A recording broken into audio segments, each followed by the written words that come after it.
Do you pray with joy and with confidence? The Jews were noted for their devotion to prayer. Jesus grew up in an atmosphere of prayer. His first teachers on prayer are definitely his parents, Mary and Joseph. Jesus is a man of prayer. For the Jews, formal prayer was prescribed for 3 set times a day. The rabbis, during the time of Jesus, had a prayer for every occasion or for every event. But Jesus warns the disciples against formalism, against making prayer something mechanical or something devoid of meaning. It can also happen that a person apparently prays but with little thought of God because the mind is somewhere else.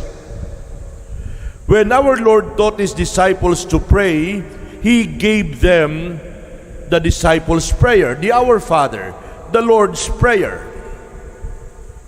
I was checking my homilies about the gospel for today, and I couldn't make up my mind until this morning whether I should get these or I should get that, because I have several reflections about the Our Father. And so I thought that probably I should repeat some of the things that I already mentioned in some previous homilies that I also delivered in this chapel in the past. Our prayer is public. Our prayer is public. Our prayer is for everybody. We do not say, "My Father in heaven, give me today my daily bread," because our prayer is for everybody. Our Father, give us this day our daily bread. Similarly, every person does not ask that only his sins be forgiven, nor delivered from temptation alone. When we pray not for a single person, but for the whole people of God, because we are one community of God. Each one should pray for all. The Lord said, "Where 2 or 3 are gathered in my name, I am in the midst of them." After the ascension of the Lord, the apostles devoted themselves to prayer, together with Mary and the other witnesses and the other women. Our Lord withdrew to the wilderness, and where He prayed, He went out into the mountain to pray all day and all night, and He continued in prayer to God. Jesus did not only pray for Himself, He also prayed for the apostles, and He said, "I pray that they may be one, just as you, Father, and I are one." Our neighbor here, the Pink Sisters. The Pink Sisters take turns. They kneel before the Blessed Sacrament, believe it or not, even when the world is sleeping, even when you and I are soundly asleep.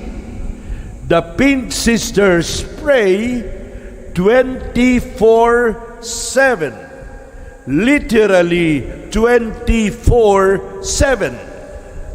But they do not only pray for themselves. They pray for priests. They pray for other people. They pray for all of us. They pray on behalf of humanity. My dear friends, at this point, allow me to repeat something that I already delivered in the same chapel some months or probably a year or two ago. Some of you might have already heard what I'm going to say next, but I think it is worth repeating because some were probably not here when I delivered the same thoughts. I am referring to the order or to the structure of the Our Father. Let us take a quick look at the structure or order of the petitions in the Our Father. Our Father who art in heaven, hallowed be thy name, number 1. Thy kingdom come, number 2. Thy will be done on earth as it is in heaven, number 3. The first three petitions in the Our Father have something to do with God and the glory of God. The second three petitions have something to do with our needs and our necessities. Number 1, give us this day our daily bread.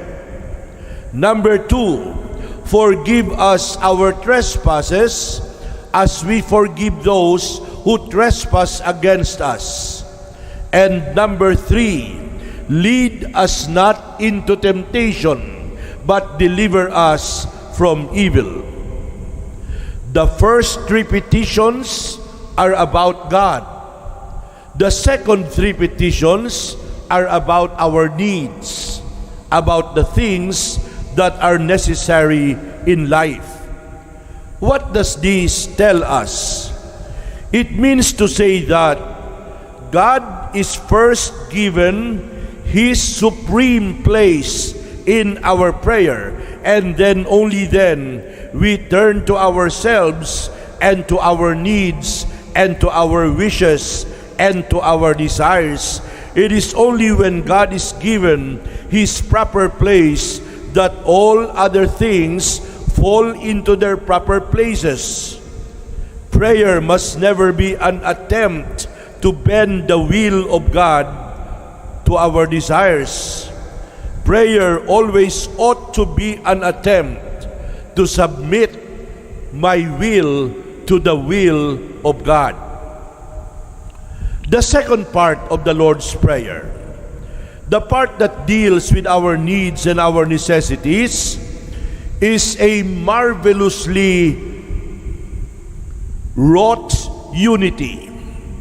It deals with the three essential needs of men and the three spheres of time within which man moves. Number 1, give us this day our daily bread. It is asking for bread because bread is necessary for the maintenance of life. We bring the present needs to the throne of God. Give us this day our daily bread. We bring the needs of the present to the throne of God. We are not asking for bread tomorrow. We are not asking for bread next week or next month. We are asking only for bread for today, and that is enough for us. We bring the needs of the present to the throne of God. The second, forgive us our trespasses as we forgive those who trespass against us. It is asking for forgiveness.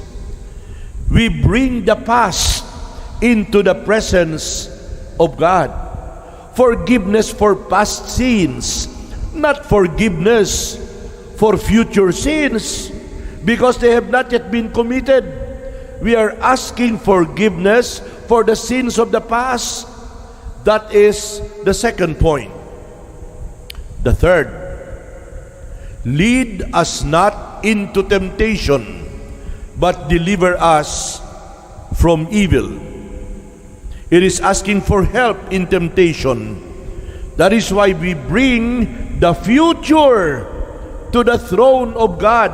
The present, the past, the future. The bread, forgiveness, and help in temptation. In these three brief petitions, we are taught to lay the present, the past, and the future before the footstool of the grace of God. But not only is this a prayer that brings the whole of life into the presence of God, it is also a prayer that brings the whole of God in the whole of our lives. When we ask for bread to sustain our life, that prayer is directed to God the Father, because God the Father is the Creator. God the Father is the sustainer of all life.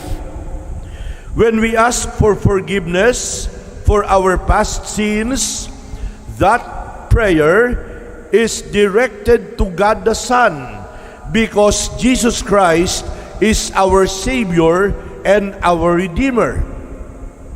When we ask for help for future temptation, that request is directed to God the Holy Spirit, because the Holy Spirit is the comforter, the strengthener, the illuminator, the guide, and the guardian of our way.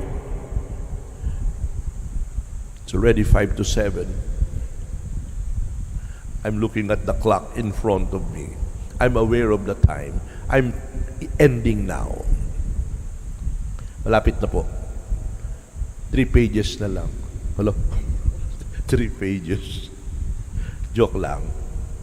My dear friends, in the most amazing way, the short second part of the Lord's Prayer takes the present, the past, and the future, the whole of man's life, and presents them to God the Father, God the Son, and God the Holy Spirit, to God in all His fullness. That is why, may I conclude, in the Lord's Prayer, our Lord Jesus teaches us to bring the whole of our life to the whole of God, and to bring the whole of God to the whole of our life. Beautiful prayer. It is the loveliest of prayer. Tapos na po. Amen. Let us all stand.